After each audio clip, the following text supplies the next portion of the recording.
老板，你提子多少钱？21个。我多要点，能便宜点吧？你要多少？2个。2个你给38。那我要4个呢？4个便宜4块，最低你给36。那36，4个的话，我要4个吧？我要4个。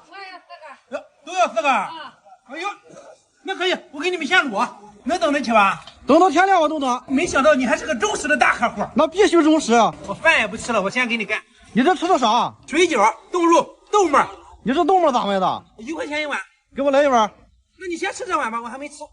老板，你这味道咋样呀？我这味道飞劲儿，你尝尝。那我尝尝，你这味道也就不3不4的呀。反正都是前几名。废话不多说，先给你卤猪蹄儿。这卤猪蹄儿还得加油吗？加油把姜炸香，要不然不好吃。我血糖30多，你加冰糖干啥？加冰糖是炒糖色，你那不是血糖，你那是血压。放心吃。老板，你又端起来干啥？再不端起来就糊了。这技术也聊聊呀。看的原因跟我技术有什么关系？